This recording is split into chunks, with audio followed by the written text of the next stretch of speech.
Welcome, everyone. Thank you for taking the time to join us today. I find today's webinar topic very interesting because as someone in the marketing world, we're always looking at product life cycle from a product launch and promotion perspective. And in today's webinar, we'll take a look at it from more of an operational perspective. So we'll look at how to manage your product life cycle to help you gain a competitive edge in the market space. My name is Helen Oti. I will be moderating this webinar, and joining me once again, I'm very excited to have with me Arqiva COO, Sujit Singh. Hello, everybody. Thanks for taking the time to join us today, Sujit. So before we get started, I'd like to mention that if at any point in time you have trouble hearing us, please let us know using the chat feature in GoToWebinar, and we'll be sure to assist you. Also, we'll reserve a few minutes at the end of the webinar for questions. Please feel free to enter your questions as you think of them using the GoToWebinar questions window. And as usual, we welcome your feedback, so please take some time at the end of the webinar to help us know how we're doing.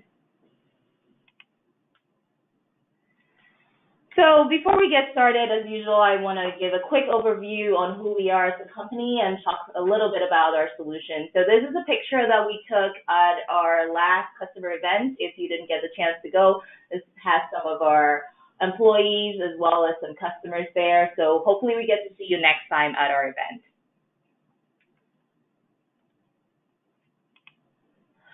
So at Arqiva, we're on a mission to help manufacturers plan better. And the reason for that is that we believe that improved business performance starts with better planning. And in order for us to do that, we understand that your supply chain is unique. So we focused on creating a personalized technology experience that celebrates your unique supply chain process. And along those lines, we see that in order for you to have that improved performance, you need to have one integrated system that promotes that system. So you can see here from this graphic, we have a full suite of solutions starting from integrated financial planning all the way through real-time demand planning, which then helps with demand and supply synergy. And that's all powered by our real-time dashboards and KPI capabilities. In today's webinar, we'll show the Arqiva product lifecycle management features, and this is part of our demand planning solution. So at Arqiva, we believe that it's essential to create a one-plan demand management process, and we provide solutions that help with creating the one-plan demand management process. Our solutions proactively help you respond to demand and collaborate in real time to help you discover actionable insights for better demand planning. So in order to respond proactively to demand, we believe that it's essential to have flexible demand sensing and shaping process. And in order to be able to do that, the Arqiva Lifecycle Management solution helps you with proactively managing your product life cycle to gain a competitive edge in the marketplace. The solution has features to help you reduce time to market for new products, create phase-out plans for end-of-life products, and increase profits and improve savings. So essentially, we're looking at how you go to market with new products, and then once they mature and get to the end of life, we'll have solutions to help you manage that as well so that you don't have dead inventory. So let's take a look at today's agenda. What are some of the things that we're going to discuss today? So during this webinar, we'll discuss the product lifecycle management stages. Some of the main discussion goals here is to identify ways that you can better manage your product lifecycle throughout the entire lifecycle management process, right from inception through introduction to the marketplace, product launch, the product growth stages, maturity, and finally, when sales start to decline and the product becomes obsolete, we'll cover some strategies on how to avoid having dead inventory. And then because we're looking at this from a supply chain perspective, The goal here is to ensure that we can improve our forecast for new products. So we'll share some inventory strategies on how to segment customer demand and how this helps with your overall S&OP process. And throughout this discussion and presentation, we'll show you how this is done using the Artiva product lifecycle management solution. So to start out this discussion, Sujit, I'll start by asking this question. How would you define product lifecycle management from a supply chain perspective? What are some of the things that are essential when managing product lifecycle? Yeah, it's a great question. You know, any supply chain of a reasonable complexity will have multiple products, sometimes numbering in the hundreds, sometimes numbering in the thousands. And depending on the company, there might be a lot of innovation going on, a lot of new products being launched from time to time. And some launches are very successful, some are not. Some products are in early stages of their life cycle. Some products are in the mature phase. Some products are towards the end of life. And as a supply chain person, when it comes to planning especially, one has to be aware of where the life cycle is. For example, if a product was selling very steadily and has recently turned the corner and is going into end of life, and if the supply chain planning team does not know that this turn has happened, they might continue to forecast higher than expected volumes, which will lead to obsolescence, too much inventory, and those types of products. So product lifecycle management essentially deals with this idea that different products can be in different phases of the life, and we got to be aware of these phases, and we got to be able to manage them appropriately. PLCM, as we call it in short, it also creates a process to make the right product-related decisions depending on the stage of the life, of course, and at the right time as well as at the right location. So it's a tool and a methodology to help us guide the product life cycle and the product planning in accordance with the product life cycle. Right, so let's look at product life cycle. Here's a picture that kind of shows us the different stages. And if we are thinking about launching a product, we might, for example, if we look at left to right, we might have a pre-study, we might actually do some prototypes, try to understand where this product might be useful. And there will obviously be a point where we'll go ahead and launch it. Before the launch, we might have a pre-launch, we might selectively introduce it to certain customers, but then of course we launch it. If the product is successful, it goes through a growth phase. Marketplace becomes aware of this product volumes increase, and eventually it reaches some kind of a plateau where it matures. And as a mature product, it sells at some steady rate for some time. Now, depending on the product, this stage can be 6 months. If you think of semiconductor chips, a mature product life cycle might be less than 6 months. And certain commodities, this might be decades. So really the length of that mature cycle depends on the type of product we are talking about. And at some point, maybe the product goes out of use, out of fashion, or maybe it has some bad press, maybe it just outlives its usefulness and a new product comes by and it replaces it.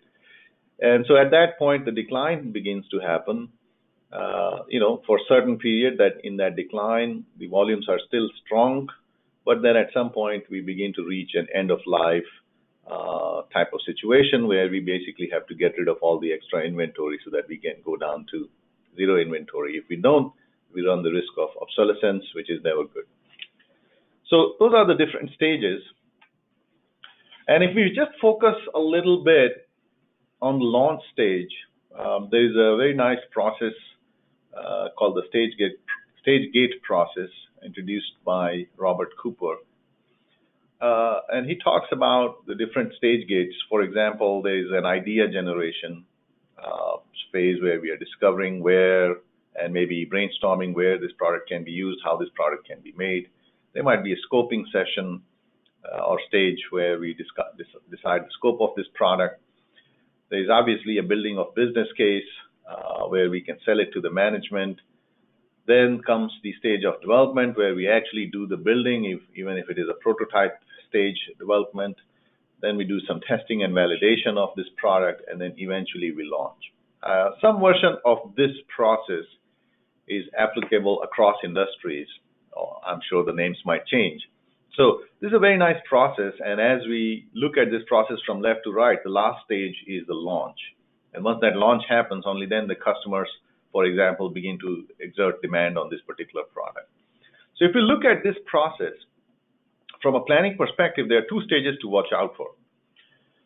Stage 2 is the business case building. Now, if I am interested in launching a product, I believe in it, then it becomes difficult for me to not kind of overstate its case. So when we are building the business case, this is a common problem that happens where in order to show overall, on average, lower costs, to show good margin, typically the business case is built with a case for higher demand or higher volumes. So it's very tempting in this stage to overstate the demand.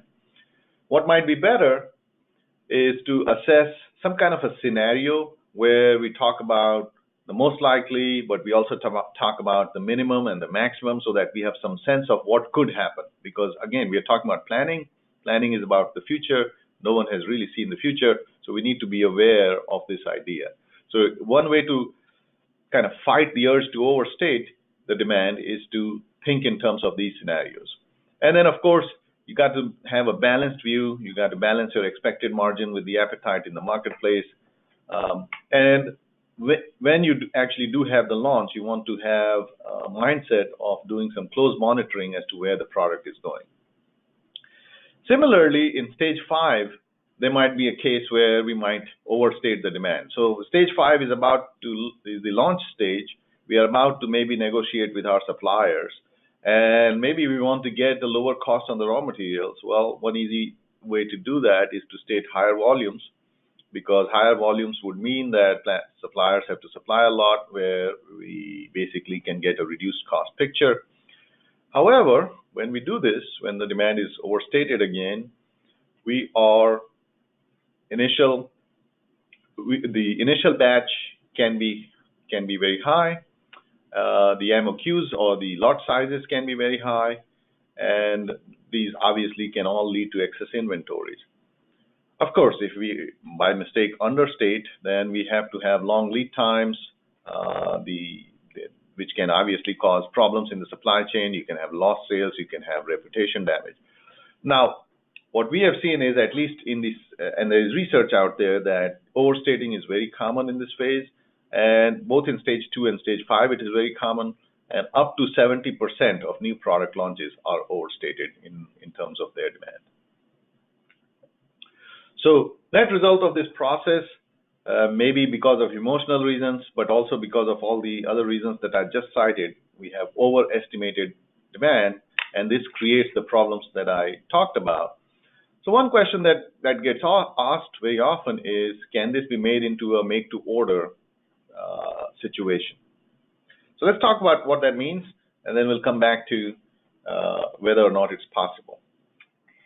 Great, thanks, Sujit. So essentially what I'm taking out of this discussion is that it's very easy to overstate demand for new products. You know, as you mentioned, some of that might come from the fact that we're overly zealous, and we want that end result, right? So how can businesses curtail this problem? Like, what do you do to ensure that you don't overestimate demand? Well, a big chunk of it has to do with improving the forecasting around these new products. Certainly not an easy task by any means. But as I was just beginning to talk about this thought process of making it into a make-to-order product, if at all possible, if we could convert the process around this into a make-to-order process, then the whole idea of too much demand estimation, higher forecasts can go to the side, because, well, we are only going to make it once the order comes in. Unfortunately, what I've seen is that it is very difficult to achieve, except in very few industries. And so very often these new products revert back to a make-to-stock inventory policy. Um, let's talk about what it takes to make something into an make to order type of situation. So if we look at production of materials in through a supply chain, if we look at this graphic from left to right, we have raw materials which then get converted to semi-finished, packaged, finished goods, and eventually get sent to a warehouse and then delivered to a customer.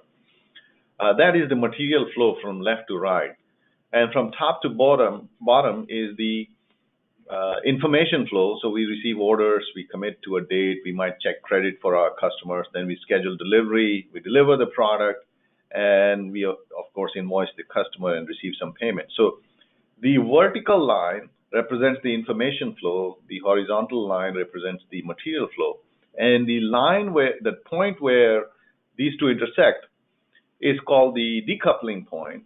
And that really determines whether or not something can be made into a make-to-order product. So, for example, if the situation was such that the order decoupling point was all the way to the left, so even before I had to order my raw materials, I had the order in place, well, then that means I'm in a good spot as far as declaring it a make-to-order product is concerned.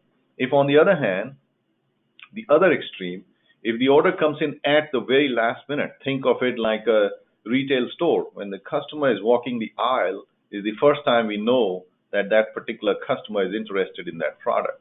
Well, then you got to have it in stock in order for the customer to take it. And that is a classic case of a make-to-stock type of situation. Like, as I mentioned a minute ago, in the case of new products, with the exception of some very rare industries, you have to have the product in stock. In fact, you have probably built some amount of expectation through your marketing campaign and those types of things. And really, while it would be very nice to have the make-to-order inventory strategy available, we are often stuck with the make-to-stock inventory strategy, which leads us to things like back to overestimating the demand, overestimating the forecast, and really a need for doing a better job of forecasting. Let's look at that. So, just want to interject and just digest everything here. So, basically, we're supposed to, the overstating happens more in the make-to-stock type of scenario, right? And in the cases when you don't have historical demand, what are some of the ways that you can improve new products forecasts? I would like to say that the overstating happens in either case. Okay. It's just that the make-to-order provides us with a way to deal with it. Just because we are not going to make things, as the name suggests, it will not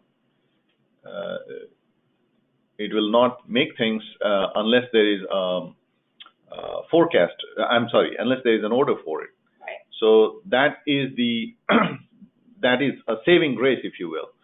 But this is, even if it is a make-to-order product, a company will make a determination as to whether or not it's even worth investing in this technology. And in that process, it's always the case that it's overstated. Okay. So a question is how to improve the forecast for new products. I just got a message that I'm about to be logged out of something, so I'm just going to click on it and make sure that I stay logged on. And let's come back to, so how to improve the forecast? Well, there are several techniques that we can use. Number one, there is research that says when we are trying to forecast something out in the future, one person's guess is almost always inferior to the average of multiple inputs. And as long as those inputs were independently determined. So what that means is, one way to improve the forecast is if we can ask different departments in the company to provide input. For example, we might get input from product managers, we might get input from salespeople, we might get input from the marketing department, we might get input from the demand planners. And then we might have a way to reconcile these inputs and come to some weighted average or a simple average to get to the final answer. If we have prospective customers, one other way is to talk to them, collaborate with them, get their input, and use that to improve the forecast. In many industries, there's an idea available which has to do with mapping the new product to an existing like product so that we can say this product used to have these kind of volumes. Since this new product is going to essentially replace that product, let's go there. In many industries, especially in pharma industry, maybe in some fashion industries, there are certain known profiles as to how certain classes of products act. So we might be able to map the product to a known new product profile. We might be able to do some realignments. We might be able to designate A goes to B type of rule structure. And lastly, we might be able to do some sentiment analysis. The sentiment analysis, in fact, is very interesting, and I'll come back to that in a second. So let's do this. We'll flip to a short demo of some of these things, and then we'll come back and talk some more from the slides. So I'm going to log on to the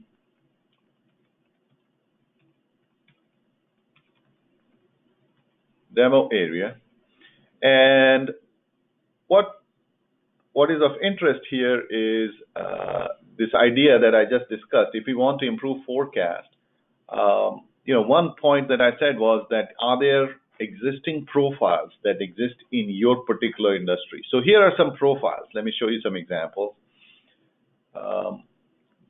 This profile here shows us how the product ramps up over time. Let's see what happened. So this profile is ramping up over time based on a certain ratio.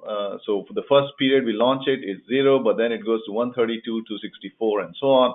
There might be these different shapes in which the profile ramps up. And one easy way to forecast a new product could be to say, here's a new product.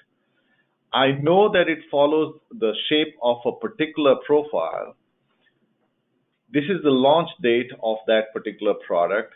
We think the maturity level of that product is 10,000. So the profile just provides the shape, and then on top of that, we apply this idea of the maturity level. So the shape might just show the trend in which it will increase, and then we can then say the maturity level is 10,000, so it will fit the maturity level to that shape, and that becomes your initial forecast, which from that point on, you can obviously edit and change and so on. You can also take a new product and map it to an old product. So you might say, look, this new product is actually going to be very much like this existing product, which we have been selling for a while. We are going to launch it on this date. Here's a maturity level associated with it. We want to, forecast this product or seed the forecast of this product very much like the old product, but then change the maturity level of it. So these are some ways you can match or start off the starting forecast for these guys. The other thing that I mentioned was collecting multiple inputs. So here you will see I have a salesperson's forecast, marketing person's forecast, product manager's forecast, demand planner's forecast for a particular product, in this case, Zinc D225Q. And maybe the sales team is a little bit optimistic. Their numbers are a little bit high. Marketing folks, have turned it down a little bit.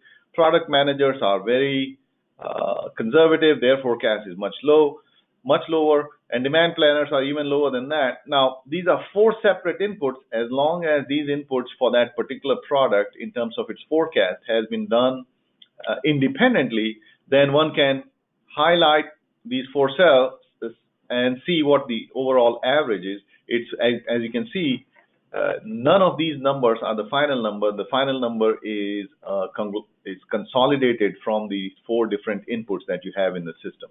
So this is a way, by getting input from multiple sources, that you can improve the forecast accuracy of a new product. Again, it helps to keep in mind that everybody is guessing. There is no real data available, and therefore everybody's forecast has a good chance of being wrong.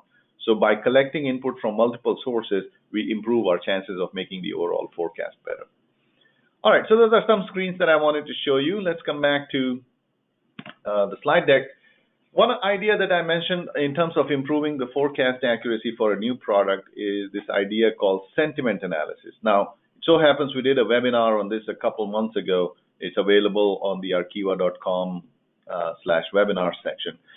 The idea is this, that if you have a product that really is driven by marketing, you are trying to create a buzz, think of like the latest version of the phone that is going to come out, and you know there's a buzz in the marketplace, ads are going out.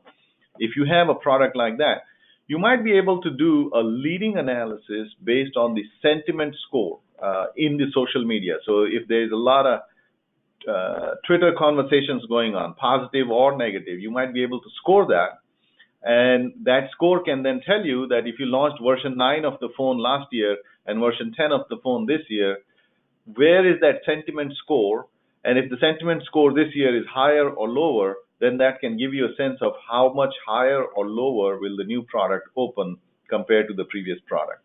So again, I would recommend that if you are in such an industry, please watch that webinar that we did a while ago on the sentiment analysis. But then again, this sentiment analysis is a great way to validate and sometimes create the forecast of the new product launch based on the sentiment score from the last time as compared to this time.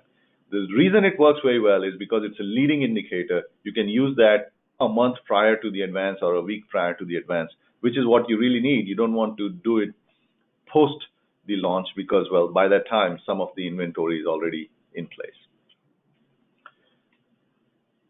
Now, so that's so much about the launch period itself and the new product. Once the product has been launched, once it's out in the marketplace, the fate really resides with the customers. And so we have to change our tactic. We have to now closely monitor and be prepared to adjust as fast as possible. What that means is we have to adjust our review frequency. We might have to review or change our safety stocks. We might have to change our service levels. And externally, we might have to collaborate with our customers even more. If things like point of sale data is available on this, we might have to get that to increase the speed with which we can respond. POS data is a good way to get into demand sensing and those types of things. So if you are selling through retailers, you can pull that data back and then use that to adjust your demand numbers post the launch. When we are talking about new products, obviously we don't have any historical data. There is no real way to calculate the safety stock based on this historical data. There is high amount of uncertainty. So we have to set the target stocks manually. And we have to, have this approach in our mind that we got to be reactive, we got to review frequently, we got to be open to mistakes. And as long as we have that mindset, we can be on a system of self-correction. And over time, it should really set itself on course with the ground reality. Right, now let's get to the next stage in the process, which is let's say the launch has happened, the ramp up has happened, and we are now going to run that long phase where it's post ramp up and all the way through maturity. So let's talk about that next. Hey, great, Sujit. I think you've given us a few things to think about with market sentiment analysis, making sure that that's something that we look at as we try to forecast for new products. So what are some of the main things that you would say that we should be looking at as we look at mature products? So we've introduced the product into the market space. Now it's reached that point of maturity. How do we prevent having excess inventory that's not moving like it was in the past? Well, as long as we are open to the idea that our initial estimates could be high or low, for that matter, and we are open to correction, then the easiest strategy in the future is to have this mindset of divide and conquer. This idea that the more successful products will handle one way and the less successful products will handle the other way. Obviously, the more successful ones we want to encourage, and the less successful ones, either we do some course correction or discourage and get rid of that whole launch. So when we say divide and conquer, we're talking about segmenting the data. We are talking about developing policies that relate to those segments and keeping an eye out for directional changes. Is it ramping up? Is it ramping down? Is it a product that started slow but it's really picking up? or if it's a product that started fast but it's really going down, whatever that might be. If there's some press out there about a particular product that can really change, for example, one tweet from a well-known personality positive can really change the direction upwards. Negative can obviously change it downwards. So keeping an eye out for these directional changes are really important. And the rule is divide and conquer. That always works. So when we talk about divide and conquer, we talk about segmentation. Maybe we take another moment and look at that. Look at how someone would do segmentation. So again, I'm logging into the software. You don't have to obviously use a particular software. There are many ways to do the segmentation. The way we do it, the way we like to recommend and do it in our system is we want to suggest the segmentation based on ABC. This is the classic 80-20 type of rule where we are saying which products sell a whole lot more than the other products. So A products sell a lot more than your B's and the C's. Variability, which products demand comes in steady patterns versus which products demand comes all over the place, up and down, basically unpredictable. Maybe some pattern analysis, whether some products are seasonal versus erratic versus inactive. Some trend, whether they are sparse or obsolete and so on. The way you set all that up is there's a place in the system to put in your information. You can say, I want to do this analysis at the product level. And there are different formulas that you can pull in. These formulas, depending on the system you use, there can be a long list of formulas that are available to you. So you do that, and you publish down here the different types of segments that come out in your database.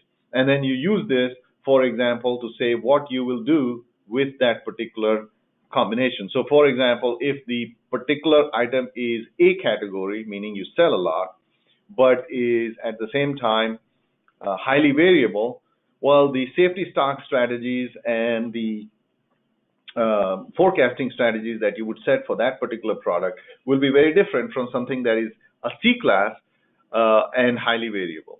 So really, it's a question of then applying these different techniques to the different segments to figure out which policy you will have against that particular segment. Some ideas on analysis that are not very common, I'll share two. So when we talk about segmentation, ABC and variability seems to be things that people do a lot of.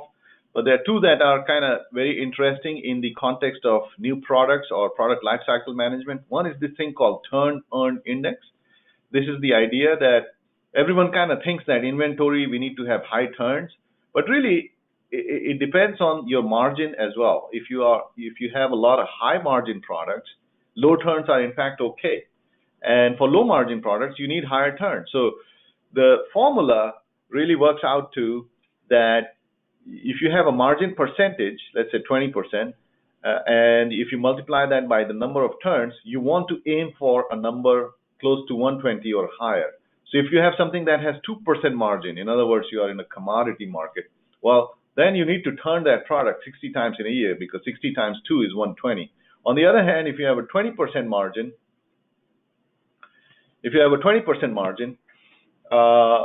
you will need to turn it over 6 times because guess what? To get to that number of 120, you only need to turn it over 6 times. If on the other hand, if you have 60% margin, even 2 times is good.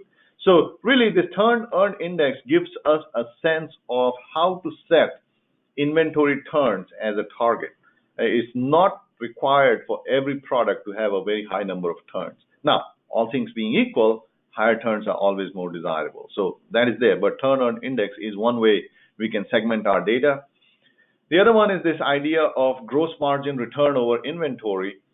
This is where we take the gross margin percent and we take the average sales divided by the average inventory multiplied by the gross margin percent, and we want to make sure that the number is as high as possible. In fact, less than 1 would mean that we are losing money. So higher is better. In some cases, people have said in retail industry, it needs to be as high as 3. In a lot of industries, it doesn't need to be as high as 3, but certainly it needs to be more than 1, potentially more than 1.5. So these are some other ways you can segment your data, and then you can use that information to improve, again, your policies and how you go about setting your targets and service levels and those types of things. When we talk about end-of-life products, so now we have gone from mature to end-of-life, we have to think about reducing inventory, because we don't want to be stuck with the problem of obsolescence, too much inventory at the end of the life cycle. Now, we got to do this very carefully. If we have commitments to our customers, we got to obviously honor our commitments. If we have orders in the books, we got to make sure we keep enough inventory around for that. But assuming that is taken care of, we need to think about what are the different alternatives in, as far as reducing the inventory is concerned. So there are many different things one can do. For example, with certain products, you might be able to convert to a more usable form. You might be able to substitute in case of certain products. For example, you might be able to give this product in place of some other product, and some customers might be willing to receive that. There might be possibility of repackaging. There might be a possibility of rebalancing across locations. Maybe it sells very well in Asia, but doesn't sell very well in North America. So even though we want to discontinue this product in North America, we might want to continue it in Asia, and therefore it creates a use for or a potential for rebalancing across locations. We might be able to repurpose the product itself. Maybe there's a potential of reworking it a little bit and then making it more useful. So these are some ways you can change or consider the different alternatives in terms of how to reduce that inventory. Sometimes, if this product is not something you made but acquired from a supplier, there might be possibilities of a swap or a return, so you might want to consider that. So these are different techniques that you can use to get as much use out of that existing inventory. Now, if all else fails, you have no choice to write off the inventory, and then obviously if that is where you find yourself, there is no point in delaying the inevitable. You might as well begin that process. So what we usually recommend is to have a systematic process of writing off this inventory slowly and carefully over time. Slowly, because it can have an adverse impact on your balance sheet and those types of things. So you got to do it carefully. But if the inventory is simply not moving, by keeping it in warehouse for 2 years, it's not going to create value for you. So if you find yourself in that position, then you got to ultimately find a way to write it off.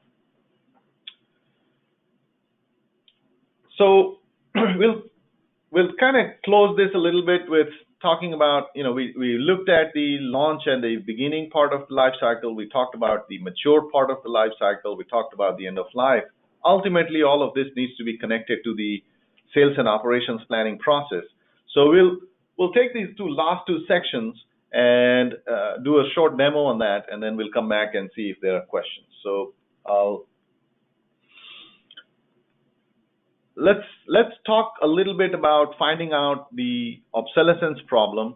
And so we can create inventory reports where we can look at where we have excess inventory, where the product is simply not moving, and what can we do to we'll have the decision point here is what can we do to reduce the inventory. So there's a concept that is quite popular. It's called the days of supply.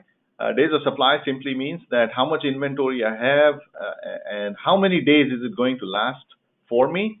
Days of supply is a way to measure the demand or look at the demand and inventory kind of side by side. If we just look at inventory and we say that number is very high, it doesn't make any sense, because what if the demand is also very high? A very high inventory could be used up by the demand in one day. So days of supply is an industry recognized way of calculating where we have too much inventory. We might be able to create reports around obsolete inventories, where we can show very clearly that this inventory is about to expire, whether it can be based on age type of considerations, but it can also be based on the demand and inventory imbalance type of situation. We might have reporting around places where we need to have immediate action. So for example, this is something in the opposite direction. We thought that the demand would be low, but the demand has actually picked up, and we are going to run out of this product in 92 days, but the lead time to get new supply of this product is 96 days. So we are basically going to get into trouble if we don't order it already. And so this provides a way to look at those products where our demand pattern is actually higher than what we anticipated it would be. And these types of reports can help a company react to the inventory position as it pertains to the new product and the surprises that are coming in from the demand. Next piece is taking all of this into the S&OP.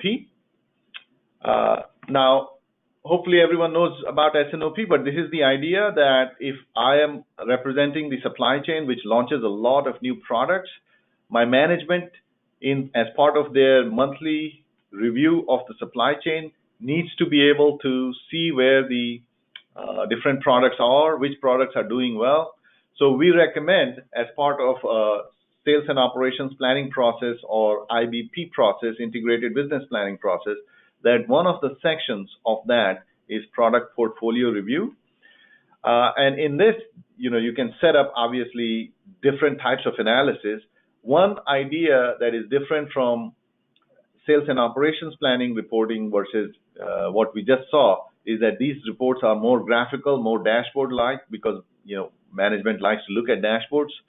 So if we look at things like inventory position by type, here what we have done is we have divided the screen into volume, high and low, and margin over inventory, the metric we just looked at, which is the gross margin return over inventory, again, low and high. If the volume is low and the margin over inventory is low, well, that creates an easy choice. Maybe we should discontinue this product, so we are calling it no-go. If the volume is high, but the margin is low, well, that's obviously we need to treat it like a commodity. We need to really focus on the costs. If the volume is high and the margin is high, well, that's very desired, and we should encourage the sale of that product. And then if the margin is low and if the volume is low and the margin, if the volume is low but the margin is high, then it might be representing a niche product. So once we have identified these categories, then we can see how many of our products are in each of those areas. In terms of inventory, how much in quantities do we have in each of those areas? In terms of dollars, how much do we have in each of those areas? And then we might, as part of the S&OP meeting, might want to show to management, these are the products that are no-go, meaning we should really actively debate discontinuing them, as opposed to, for example, these are the ones that are desired. And we really should think about how to encourage even more sales on those. So this is an example of a report that you will discuss in the S&OP process itself. You might want to look at SKU rationalization plans, where you are pointing out, again, a different look at the same kind of data, revenue versus profit, which items we should keep, these are towards the top, and which items we should really consider discontinuing because we do not have enough revenue coming from them. We might generate an NPI scorecards. Guess what? We launched 100 products in the last 6 months. These are the numbers that are at risk, high risk, low risk, medium risk, as it pertains to their supply chain performance. And so we can identify those, we can list them with the risk profiles, and we can allow the management to quickly see which ones are high risk, which ones are low risk, which ones are on track with respect to how the sales should have been versus which are over, which are under. These are examples of how we would expose this data to management in a NPI, which is short for New Product Introduction Scorecard. We might create a product profitability dashboard where we can show to the management team, these are the products where the profitability picture looks very nice. The year-to-date sales versus cost to serve picture looks very nice. These are the ones where we should keep. The red yellow-green color schema is simply to give a clear indication which are desirable and which are not. And maybe, last but not the least, we might do some portfolio segmentation for the management where we identify for them the very fast-moving, the medium, the slow, the dead, and the obsolete, and allow them to see how many products are in each of those categories, how much inventory is in each of those categories, how many of those are new. Again, the idea here is to make that data visible as part of the S&OP process so that appropriate decisions can be made during the S&OP process, whether or not we want to discontinue the product. All right, so let's begin to do a bit of wrap up. So we have now gone through the different stages. Do you have a comment, Helen? Yes. So one quick question that I had was, you showed the graphic, I believe it was in the beginning slides, that talked about the product life cycle process, and there was some indication that you could have notifications set up as the product moves towards the end of life. How would you go about doing that? Will there be certain thresholds, or how should businesses approach that type of system? In fact, in the demo, that's what I was trying to say. The red, the yellow, the green, those are different ways you set up these notifications. Notifications can take several forms. One way we all think of is getting a text message or an email. That's one way of notifying somebody. If you are dealing with 10, 15, 20, 30, 100 products, that is probably an effective way. But if you are dealing with a much bigger volume, there can be too many of these notifications, and a better strategy is to notify right there on the screen.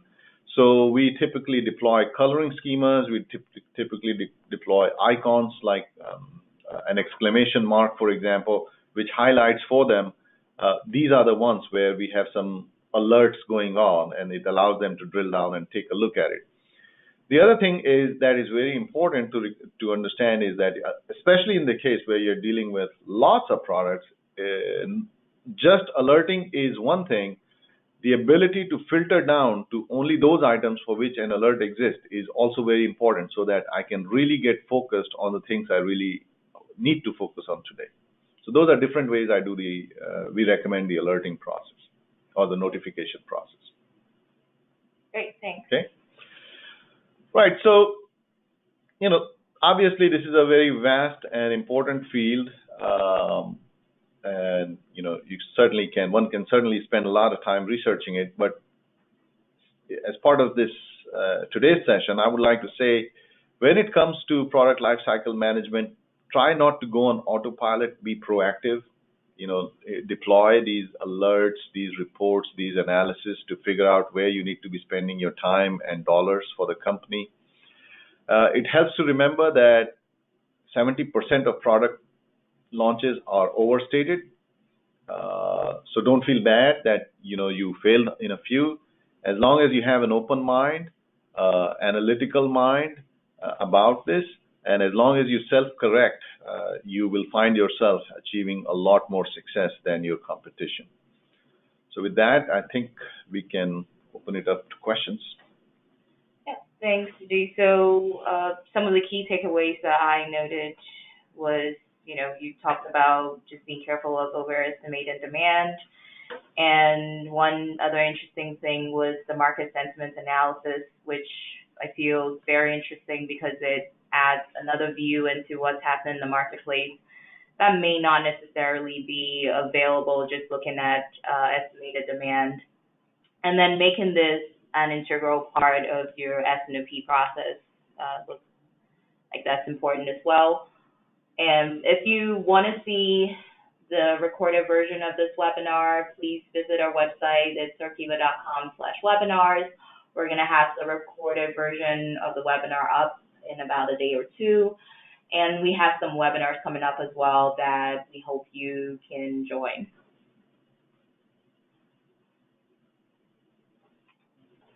So again, since this Sujit showed the solution a little bit and we had just a limited amount of time to show this.